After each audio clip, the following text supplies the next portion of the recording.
paz do Senhor, irmãos. Amém. Amém. Vamos dar continuidade à nossa matéria sobre o estudo do Espírito Santo, sobre o Espírito Santo. Vamos para o tópico 3, que é a onipotência. Glória a Deus. Amém? Vou dar um glória a Deus aí. Glória a Deus. Amém. Onipotência. Todo mundo aí comigo?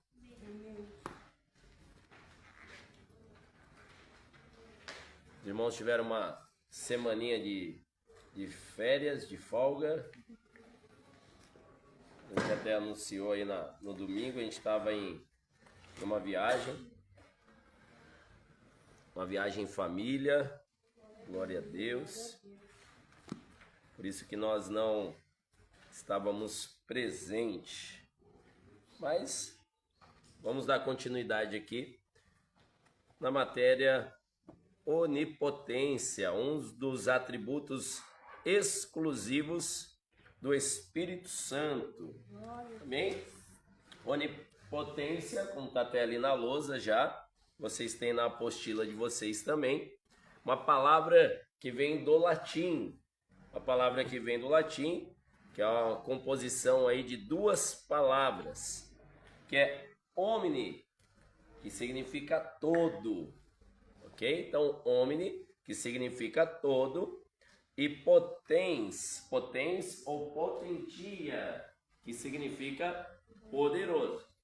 Então, todo poderoso, ou tem todo poder, contém todo poder, tá? Então é o significado aí da palavra onipotência, ok? Onipotência, então, do latim, omnipotens, potens, tá bom?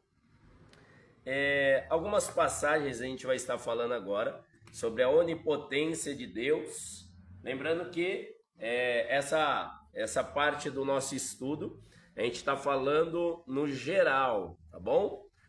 Onde fala sobre a divindade composta. Então aqui a gente vai estar falando de Deus, né? A gente está no estudo sobre o Espírito Santo, porém essas passagens a quais nós estamos relacionando, numa grande maioria delas, a gente vai ver Deus, tá? Mas aqui no caso Deus, a divindade composta, o grande eu sou, amém? Então a divindade composta, o nosso querido Deus onipresente, onipotente, onisciente, eterno, amém, irmãos?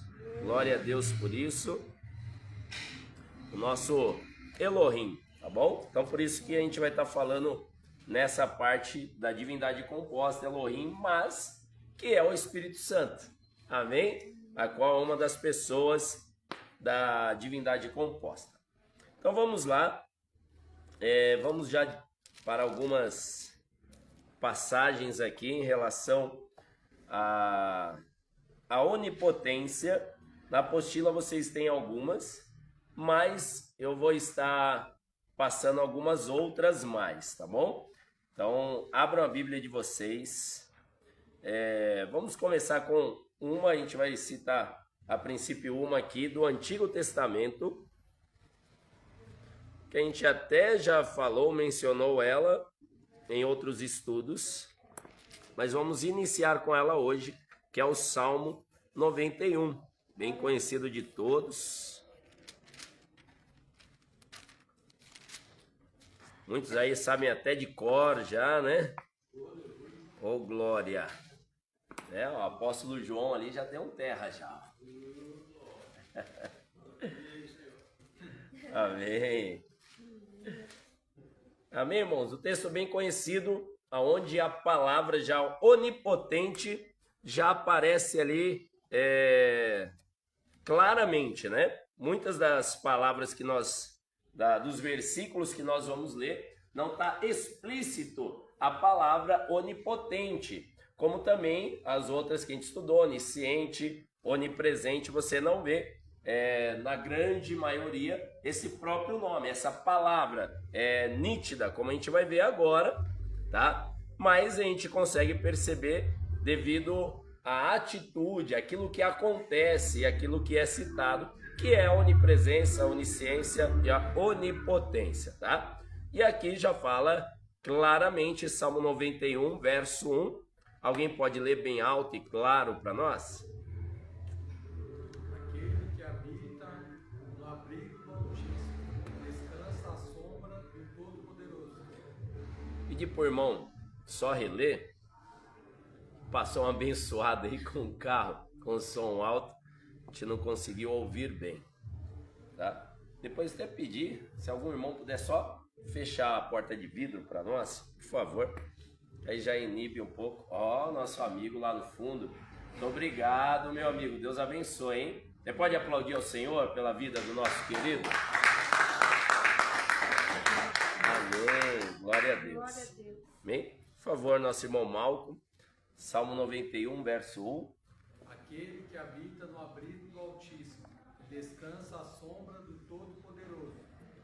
Amém? Já na versão do nosso irmão Malco, já fala ali o Todo-Poderoso, que é a tradução a qual nós acabamos de falar, né? Que é o Omnipotens, Todo-Poderoso. Amém? Alguém tem numa outra versão? Quem pode ler? Aquele que habita no esconderijo do Altíssimo, a sombra do Onipotente descansará. Onipotente, tá? O seu tá assim também? Nossa irmã ia ler. Presbítero João, alguém tem alguma diferente? Então aí, ó, olha que interessante, como é bom às vezes você ter até a Bíblia em mais de uma versão, ou hoje tá mais fácil, né? Pelos aplicativos você clica lá, versão de hoje, versão atualizada, versão King James, versão de Jerusalém, você vai lendo mais de uma versão, que às vezes você lê uma palavra que você não entende, mas naquela versão mais atualizada já tem praticamente a tradução para você conseguir entender melhor as escrituras. Se eu não tivesse falado, a gente poderia já ter agora. A nossa irmã Isabel leu A Sombra do Onipotente. O Malco, nosso irmão Malco leu Na Sombra do Todo-Poderoso. Então já a tradução já veio simultânea, vamos dizer assim. Então, onipotente, ou seja, o Todo-Poderoso. Amém, irmãos? Você pode glorificar o Todo-Poderoso? Glória a Deus. Amém? Glória a Deus. Então, aquele que habita no esconderijo do Altíssimo, a sombra do Onipotente descansará. Então, aqui o Salmo 91, depois se você puder ler ele, é que não está no nosso script, vamos dizer assim, ele inteiro, mas depois você lê em casa, estudando ele, versículo a versículo. Olha que interessante, ele já começa no verso 1, dando 2 passos, né? Olha lá, aquele que habita no esconderijo. Então, habitação, quem habita no esconderijo do Altíssimo, ele pode descansar à sombra do Onipotente. Então, olha que interessante, habita e descansa. 2, vou só dar uma pincelada para você ler em casa. Aí depois o verso 2, direi ao Senhor, ele é meu Deus, quer dizer o que? Ele é meu refúgio. 1, e minha fortaleza. 2, então olha lá, vou juntar os 2 versos. Ó. Aquele que habita no esconderijo, ou seja, aquele que está no refúgio, a sombra do Onipotente descansa, ou seja, ele descansa na fortaleza. Amém? Olha só, ele vai seguindo assim, ó. Porque se você habita no esconderijo do Altíssimo, ele te livra do laço do passarinheiro. Se você está na sombra do Onipotente, ele te livra da peste perniciosa. Mais 2. Olha aí, depois você lê com calma e vai estudando isso em